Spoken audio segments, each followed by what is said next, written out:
Ijtimoiy tarmoqlarda tarqalgan mana bu tasvirlarda bir erkak istirohat bog'ida dadasi bilan aylanib yurgan bolani ayamasdan tepganligi natijasida bolakay orqaga yiqilganligini, keyin esa dadasiga tashlanganligini ko'rishingiz mumkin. Murojaatchilarning aytishicha, holat 28-aprel kuni ertalab soat 10larda aynan yoshlik istirohat bog'ining mana shu qismida sodir bo'lgan. Xo'sh, begunoh bolani kaltaklashga nima sabab bo'lgan? Bolam bilan xo'jayinimni vahshiylarcha do'pposlashgan desa ham bo'ladi. Dushanba kuni edi. Parkka ertalab odam kam bo'lgan vaqtiga bolamni aylantirishga dadasi olib kelgan edilar. Olib kelganida bular aylanib yurgan joyida oldidan chiqib, bolani tepib, juda ham yomon tepgan, videolari ko'rgan bo'lsalaringiz kerak. Tepib, dadasi buni qaytarmoqchi bo'lgan holatda dadasini ham urib ketgan. Ukasi ajratgandek bo'lib dadasini ushlab turgan, o'tkirni ukasi ajratmoqchi bo'lib ushlab turgan holatida o'tkirni o'zi urgan xo'jayinimni burni singan. Menga telefon bular parkdan qilishdi. Men kelgunimcha 102 ga murojaat qildim, skoriy chaqirdim. O'g'lim ozgina muddatga hushini yo'qotgan. Skoriga olib ketdik, hamma tekshiruvlardan o'tdi. Xo'jayinimni burnini operatsiya, shiklari qaytgandan keyin operatsiya qilish kerak dedi, singan.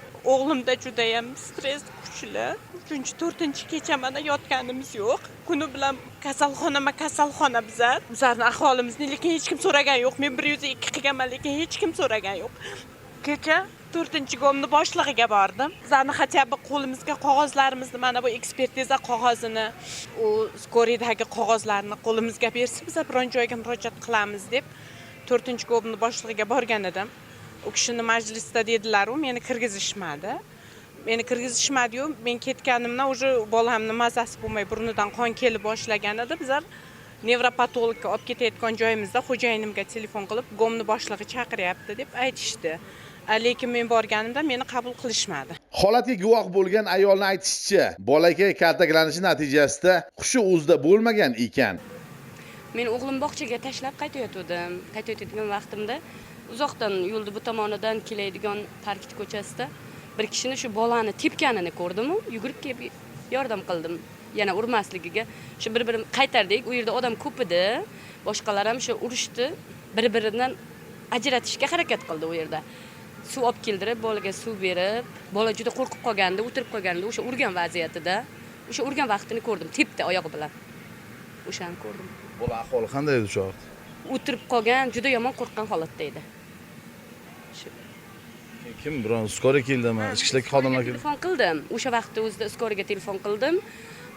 Skorini gapiradigan vaziyatimda u bolacha oldimda edi. Uni ushlab to'xtatib turgandimda, keyin skoriga qilmang, skoridan qo'rqar ekan, skorini gapini ham eshitib turdi. Keyin men skoriga rad qildim.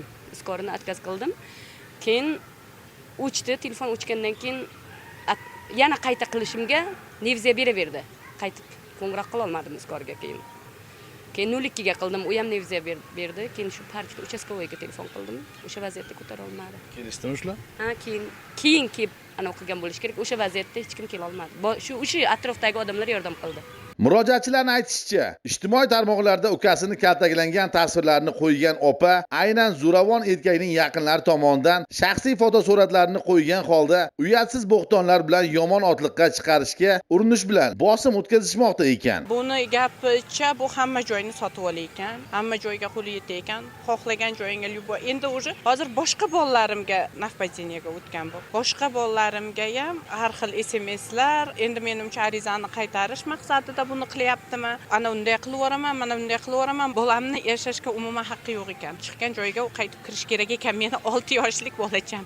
6 yoshlik bolachamni 40 ga boryapti yoshi. Shu erkak shunaqa qilib do'pposlagan. Mana bu bolajonlarni ko'rib ko'zingiz quvonadi, ammo shunday insonlar borki, ota-onasiga nisbatan xusumati bo'lsa, vaziyatdan foydalanib, bolaga qandaydir ziyon yetkazmoqchi bo'lishadi. Hech qaysi ota-ona esa jigar bandiga zarar yetishini xohlamasa kerak.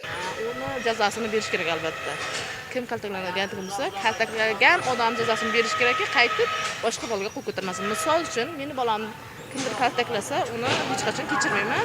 Tegishli joyga javob berishga majbur qildiraman.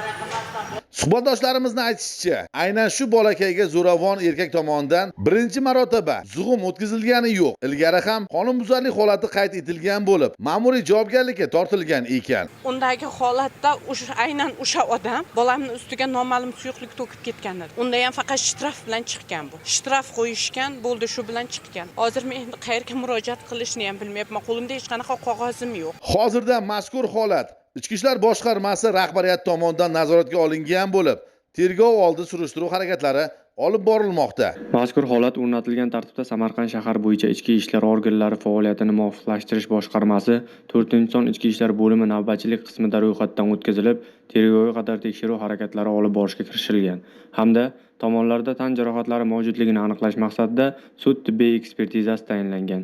Hozirda tergovga qadar tekshiruv harakatlari davom etmoqda. Jinoyat jazosiz qolmaydi deyishadi. Umid qilamizki, bu kabi zo'ravonlikka jiddiy e'tibor berilib, 3-marotaba takrorlanishiga yo'l qo'yilmaydi. Mazkur holatni sud jarayonlari bilan keyingi dasturlarimizda tanishtiramiz. O'z Murojaat TV. Chingiz Norqulov, Rustam Ragimov, Samarqand.